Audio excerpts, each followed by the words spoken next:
Good morning, guys, and I hope you are coming to the right talk. I'm Xin from Caicloud, together with Derek. So we're going to share a project or a story that aims to have most card payments in China to go through a Kubernetes cluster. So sounds pretty exciting. So this talk is basically two parts. So the first one is me doing some storytelling, followed by some technical meets from Derek.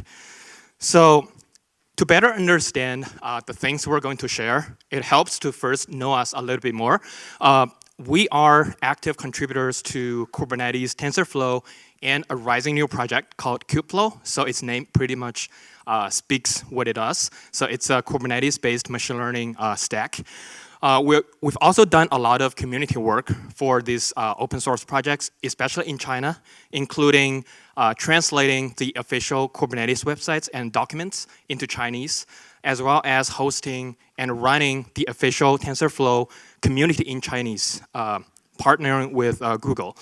And finally, we are a growing business providing Kubernetes and TensorFlow-based enterprise solutions for a lot of Fortune 500 customers. And very interestingly, I think 2 months ago, CNCF did a survey for the container usage patterns in China, and all these customers are from us.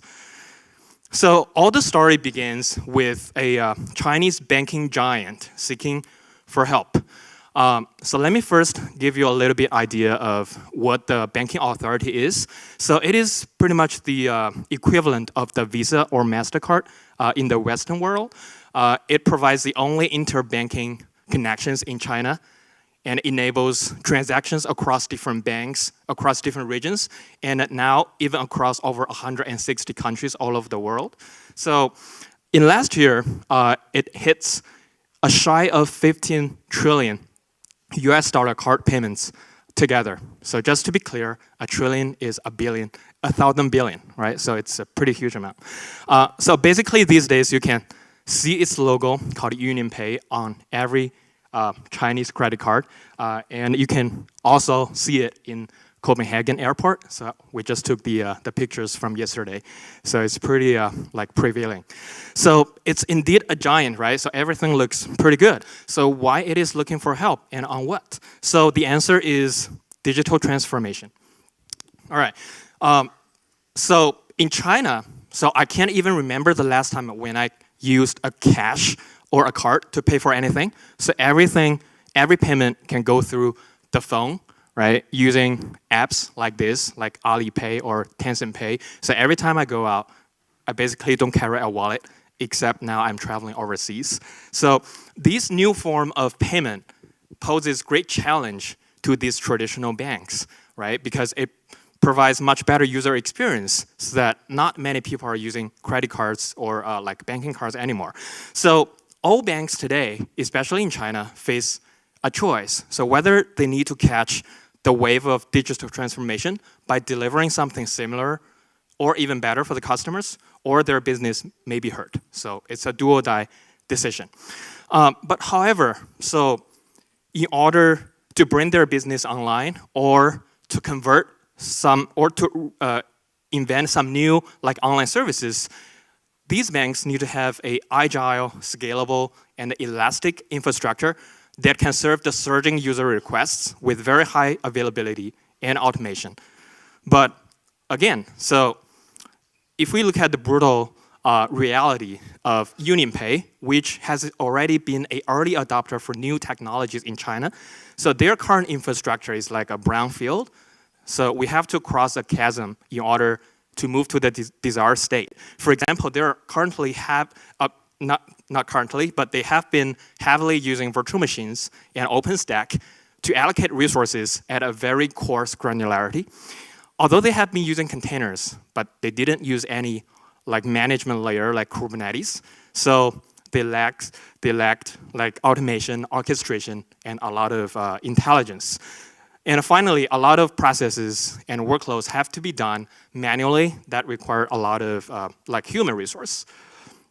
Right, so now come back to the point. So we all know what's good at all these nice things UnionPay or other banks want to have, right? Like to be agile, scalable, available, and having a lot of automation. So I hope we can shout out the answer, right? So it's Kubernetes, right? So hopefully no one said Mesos or Swarm. All right. So, okay, so at this point, Kubernetes is pretty mature, right? It's free, it's open source. Does Kubernetes automatically solve all the problems of the world, right? At least for UnionPay, right? So let's see. If we look at the off-the-shelf Kubernetes, it provides a lot of built-in functionalities like native namespacing, different storage options, flat network, and a bunch of others. But if we also look at what an enterprise-level, production-grade banking cloud would need, the list of requirements actually goes on. For example, they need to have multi-cluster, multi-zone, multi-tenancy, and multiple isolated networking planes in order to achieve better security or to serve their regulation purposes and to shape their technical architecture to be aligned with their organizational architecture. So they also need to have static IP, which is very different from what Kubernetes natively does, right? And also sophisticated SDN in order to implement their complicated network policies, again, for better security and regulations. And they wanted to have commercial storage solutions for better performance, and we can name a bunch of other requirements, right? So even though Kubernetes really made great progress, right, toward this end, but there is still a gulp, or at least a crack, that requires the last mile delivery from a helper like us. So before Deyuan will go into the technical details, I'm going to give a bird's view of the journey for the project. Like I said, UnionPay has been a very early adopter for new technologies. And even before us, they have been looking at container technologies and Docker from a very early on stage. And in 2015, they started adopting Dockers as a lightweight virtualization mechanism to replace virtual machines. And later in the same year, they also used Docker as a vehicle to do agile development and software release. So starting from 2016, driven by their business side and the crying developers, so they adopted microservices in order to deliver their online software in a faster pace. But very soon, so the next year, so they realized microservices, even though it speeds up their development process, but it poses more burden on the admin or on the operation side. Because once you split the whole, like the binary into a lot of different components with thousands or even more containers, right? So they don't have a management platform to manage all these moving parts. So that's when they came to us and they wanted to have a fully automated platform to manage all these like moving containers.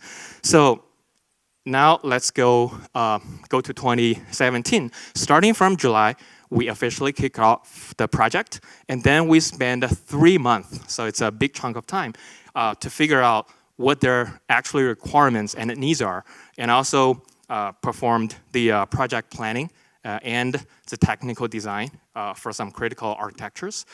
We also spend 2 following months to heavily develop an alpha version of the banking cloud on top of Kubernetes. So that's basically our velocity by 5 engineers. And then in the next 2 months, so we did fast iteration, made necessary adjustments based on their requirement changes, and also performed some optimization in order to meet their performance requirements. So the exciting thing happened in February this year. So after rigorous testing and the staging, so as of today, so many of their online payments actually go through our platform, which in turn go through Kubernetes. So today, so every payment we made through UnionPay is basically advocating or supporting for Kubernetes. So that's pretty exciting. So before I hand it over to my colleague, I want to first summarize the things we have delivered and some high-level lessons we have learned. So the first thing is on the business side, fueled by the power of containers and Kubernetes. So currently, there are new online businesses like the wallet, the quick pay, which is pretty much like the Alipay or Tencent Pay I just showed in the previous slide. So you can see, so now you don't have to use a card, but you can just swipe your phone in order to finish a transaction. And this accounts for the 8 trillion card payments I put out in the title. So besides behind these technical business innovation, so we have made some technical contributions along the way, which some of them are not in the upstream Kubernetes repo. For example, we have implemented single sign-on with Keystone, and also multi-tenancy, not only the RBAC, the namespacing thing, but also split the access privileges for like looking at metrics and logs and perform other jobs. And also regarding high availability, it's not only having HA Kubernetes masters, but also having multiple container registries that can sync between each other automatically, as well as having the configurable static IP so that the bank admin can better manage their like network address allocations. So the list goes on, and my colleague will show more details later. Probably not as obvious as the business value and the technical innovation, we also have defined and delivered some artifacts during the projects. And so I just found a pretty good name for the first thing we have done from the keynote this morning called GitOps. We basically help the customer to define a agile process using containers that includes how to do code review, how to do release, how to do Git branching, versioning, naming in a sensible way. And also, we have helped them to split their still monolithic applications into a more microservice style. And also, we have set up the continuous integration, which again, so in one of the keynote this morning, was mentioned as a critical piece in the cloud-native world. So, and finally, we have accumulated various documentations ranging from the user guide, the admin guide, to the incident playbook and various like performance reports, etc. All right, so, and after all these, so we did learn some lessons from the project. So the first one is enterprises are really complex, right? So it's not in a, like in a greenhouse, you have to deal with a lot of real world noises. For example, there is very restricted internet accessibility in their production site because of the sensitivity of the data. So you have to find a way to deploy, upgrade, and keep running your system without like free internet access. And also, we realize sometimes decisions are not merely driven by technical merits, but you also have to cope with some organizational or like policy-wise constraints. And so we also learned that we have to remain open-minded during the course of the projects because market is changing rapidly, so as the requirements. So we have to use a very extensible and agile way to cope with any unpredicted changes. And finally, so be prepared for like multiple all-nighters when your system comes online or you're doing a like online upgrade, and be sure to comfort your project members so that they don't get burned out. So with that, so there is one last slide. So I just want to give a like look forward of how the project is going. So in this year, so after using Kubernetes and containers to fuel their like computing power and needs, so we further use it as a vehicle to deliver intelligence to further help their like business innovation. So during this conference, you're gonna hear a lot of talks talking about a project called Kubeflow, which I also like alluded to in the beginning. So we're also using like TensorFlow on top of our Kubernetes platform to enable their developers to quickly develop AI modules to help them do things like customer profiling, emotion detection, like intelligent recommendations and some other innovations like this. All right, so that's the overview of the project. And now it's Derek. Okay, thanks, Xin, for the introduction. So now in a few following slides, I'm going to talk about some of the technical details. And before we go into that, I want to say thanks to our teams. And actually, one of them is sitting in the front line, and it's Deyuan. And there are other folks, and a lot of folks in Caicloud is working on this project. I think most of our folks is working on this project, and part of them is working with our customers day by day, and some of them is just sitting in the back line and support those guys. So a little bit overview of this system. A platform won't be a platform if there is no application running on top of it, right? So just as Xin just introduced, there are a couple of applications running on Kubernetes, and there is some front-end applications. These are the applications serving some static contents. It's not just a simple web application. There is some customizations we have to do to run them on Kubernetes. And there are some core applications like the UnionPay wallet and the user verification system. Those are running on top of Kubernetes to provide their core business. And the goal of this container platform is to translate their applications and migrate their monolithic applications to containers. The goal is to adopt the trending technologies like DevOps, microservices. There are actually some technical details we have to deal with before this can go into production. There are network side, storage side, authentication side, and we will go through that a little bit later. Here is the overview of this system. On the right side, yeah, it's right side, the red block boxes are the existing ones.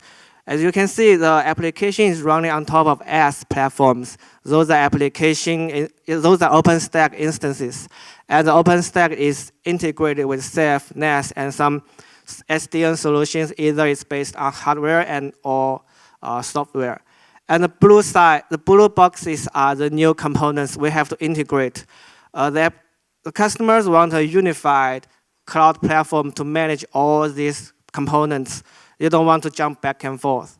And the applications running on the container platform is, I just mentioned, HA proxy and some UnionPay wallet. And then we have to integrate with this infrastructure as well. And here is a final deployment that we adopted in the production environment. On the red box is a firewall. On the left side, this is behind the firewall. On the upside, this is some cargo. We call it cargo. It's actually some enhanced version of Docker registries. There are multiple cargos, and we will go to some details later of why we run such that multiple instance of Docker registries. And the green box is a compass. We call it compass. It's just some organic grouping of Kubernetes clusters. You can think of it like a federated Kubernetes. And there is a control cluster. We run all the control components in this cluster, like some application administrator, Helm, or Prometheus running on top of this control cluster. And for user clusters, these are dedicated to run their business applications. We separate these two kinds of applications to improve availabilities. And there is another cluster running side by side, running like across the firewall. The control cluster is running behind a firewall, and the user clusters is running on the ZZ zone. It's a DMA zone. Here are some details. We will just skip it. First, I'll go to some. The first thing that we go through is the SSO. The SSO is that we want to log in. The requirement from our customer is quite simple, right? You log in once, and then you log in everywhere. Now, everywhere means Kubernetes and OpenStack. So I think folks here are already familiar with Kubernetes, and Kubernetes provides a lot of options for you to do authentication, authorization, and automation control. But our customers, they don't know anything about this. They just want an out-of-box solution. So they have some existing environments. There is their OS system. This OS system contains all the organization and employee information. And there is an identification service. It's a SSO server. It contains employee ID and password. So when we say login to UnionPay internal system, it's logged into this identification service. And these two services are the core applications inside of their systems. The Keystone is a kind of an external service that integrates with this ID service to do single sign-on. And it pulls information from this organization office automation daily at midnight to sync with their internal services. And this is actually their portal to log in. So SSO is actually one of the simplest thing we've done in UnionPay. So I'll just go through this in one slide. So first, when a user logs into this system and it accesses a console web, it's a console. And then obviously the user is not logged in. Then it accesses a console web and then log in with the TyDex. It's a fork of Core OS Dex, which does OIDC connector. We implement a connector inside of a Dex.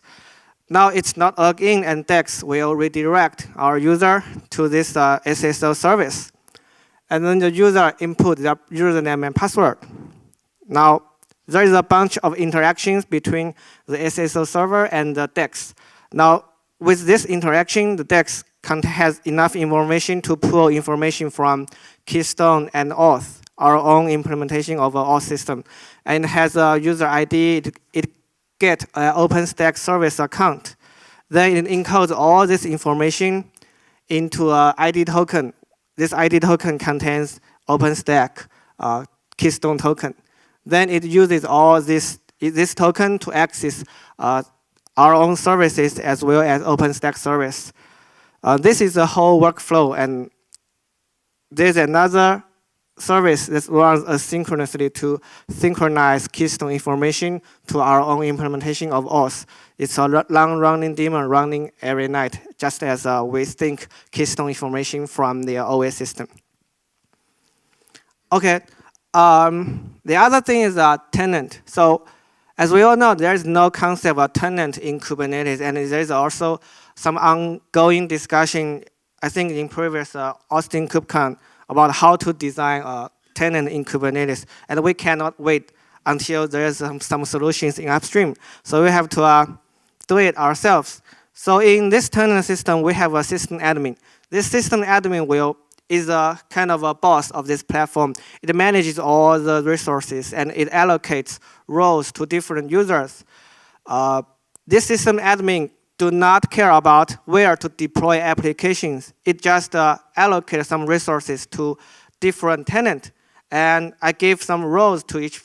For example, I'm a system tenant and Xin is a normal user. I can allocate some clusters and then give Xin the tenant admin to these clusters.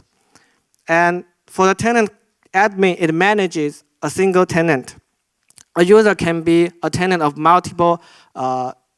A user can be a tenant admin of multiple tenants. This tenant admin will add and delete groups of users, and it can allocate resource permissions per group. Here is the definition of the team and users. So team and group is used interchangeably in our environment. It holds the permissions of the resources, just like RBAC, right? We give RBAC to a user, and the user can have create and delete permissions for namespaces. So we give it term the team because that's more nature to users. If this all sounds confusing, we can go some snapshots of the system. So this is a view from a tenant, from a system admin. This is like operation bosses of the UnionPay infrastructure, and it only cares about this page. At left side, there is some nodes, clusters. As you see, it only cares about these resources. And at the front upper side is the tenants. It's a QA only control tenant. In this tenant, we give it some permissions and resources. If you see there is a multiple tenant and the cluster QA no HA cluster. So in this tenant, we give 2 clusters to this tenant. And in the first cluster, we give it 4 core and it's how much? It's 8 gigabytes of memory. And then we can also give it some number of volumes to use and the total capacity of this volume.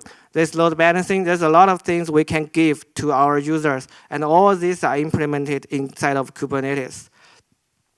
And from the point of view of a tenant admin, it has different panels. It cares about where to run our applications. And it cares about DevOps. It cares about logging and monitoring. So it can create groups. Each line is a group with a set of users and permissions. For example, in the SRE team has permissions to view logs, to view some monitoring status, and it also cares about pipelines. And inside of this tenant, inside of these groups, I can allocate permissions. For example, in this page, I give QA test a guest permission to a namespace. So these are all the concepts and screenshots of tenant systems. So in a quick summary of this page, the yellow box represents some resources. For example, there is some CI/CD, there's registries, and they have 4 clusters. One is for development cluster, one is for testing, one is for staging, and one is for production. And the horizontal lines, the dotted box, represents a tenant. So a tenant can have resources across different clusters. So for example, I have a tenant. This is a UnionPay business line. And I can allocate development cluster, some resources of a development cluster to it. And I can allocate some production resources to this tenant. So this UnionPay quick pay business line. So we don't allocate each cluster to each business line, but we create multiple clusters and allocate a portion of the clusters to different business lines. So we can maintain different SLO for different clusters instead of managing multiple clusters for each product line. And this is a kind of a tree-like descriptions of this concept. The resources can be divided into different tenants, and if different tenant has its own different quotas, and then a tenant can have different teams, and a team has multiple users, and each user is called a member. And a user can be part of multiple roles. It can have multiple roles, and each team has a set of permissions to resources. A user itself does not hold any permissions. It inherits permissions from the groups they are part of. Just as Xin just mentioned, we have to map this whole concept into OpenStack. There is already some established conventions in OpenStack, so we have to compromise a lot of our concepts to OpenStack. This mapping is described from a network point of view. The first one is we map the tenant to OpenStack project, because there is no concept of tenant in Kubernetes, so we just name it our own system. And then we map Kubernetes namespace, pod, and service VIP to different OpenStack concepts. And each namespace has a different OpenStack resources. And this is a picture of this mapping. So now if we have OpenStack, so this is an older version of this portal. If we have a tenant, if we want to create a tenant inside of OpenStack with OpenStack, we first ask user to choose the tenant it wants the resources to be allocated. Then this is choosing a tenant in OpenStack. And then when you create a new namespace in OpenStack, in Kubernetes, you have to give some of the OpenStack options to Kubernetes, to our system, so that we can provision the namespace. A partition is our concept, is our wrapper around namespace, because users tend to create applications without resource limit. So we do not expose namespace directly to our users. We expose namespace plus resource quotas So it's a wrapper of namespace. Now that we have we don't have much time left, so I'll just skip this one.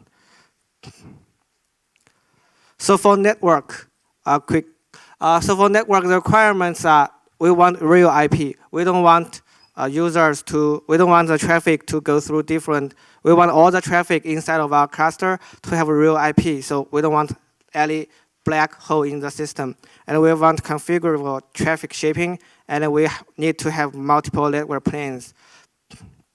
So the whole system is based on open source project create Kubernetes, but with our own modifications, because in current Kubernetes, there is no concept of multi-tenant. So we have to customize it to have the concept of multi-tenant.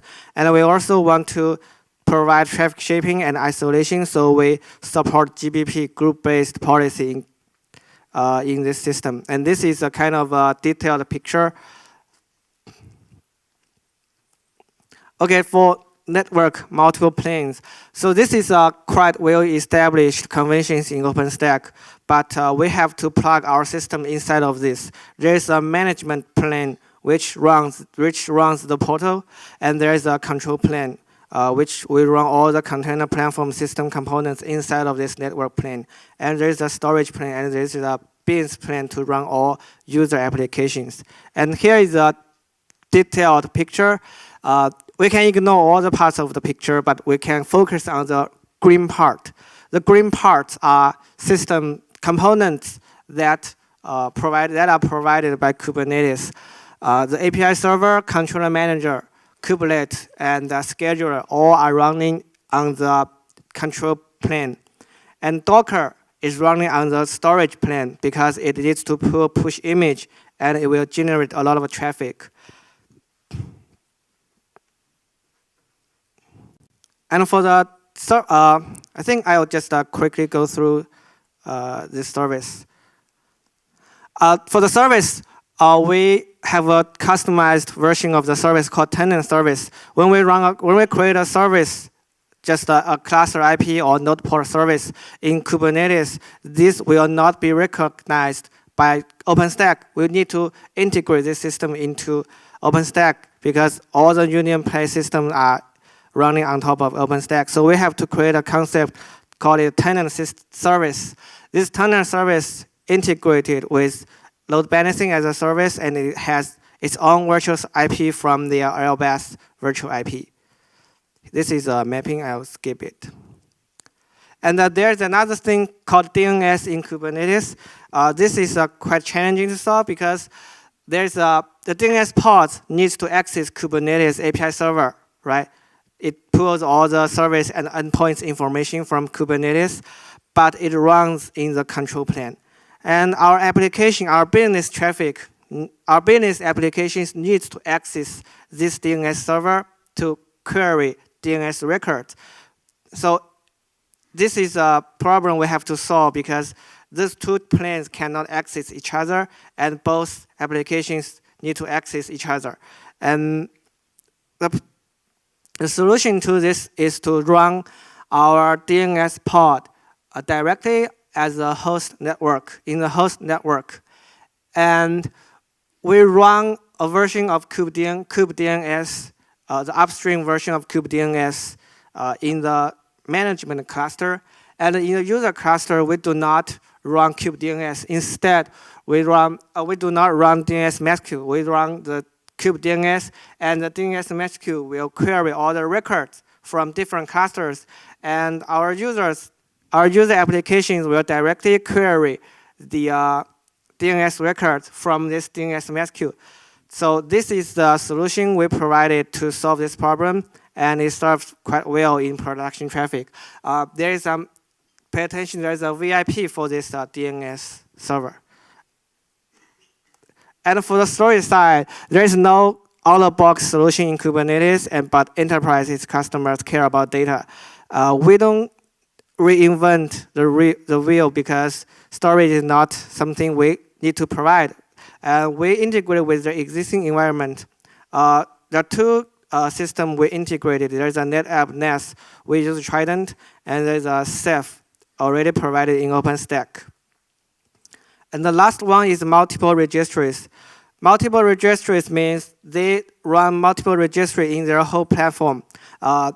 We don't care about what you use for each registry, but we provide the ability to run multiple registries. And it turns out they run 2 registries, one in the behind the firewall, and they run 1 registry for their testing and staging, and run 1 registry for their production traffic. And there is a page, and they can also automate the process to sync the images between the 2 registries. I think this is the last slide. For Registry HA, we have to provide high availability to our registries. Right? Each registry runs on multiple VMs. And a VM can run multiple registry instances. So each VM, in this picture, we see that the VM1 and VM2 all run a single instance, 2 instances of a harbor. These 2 instances provide separations for different traffic because, for example, the system components, the hypercube, all pulls images from this system harbor, and user push their own images to the user harbor. Yeah, I think that concludes all the slides. I think this is not a comprehensive list of challenges we solve, but I think this provides a good introduction to what we did in this project. Thanks.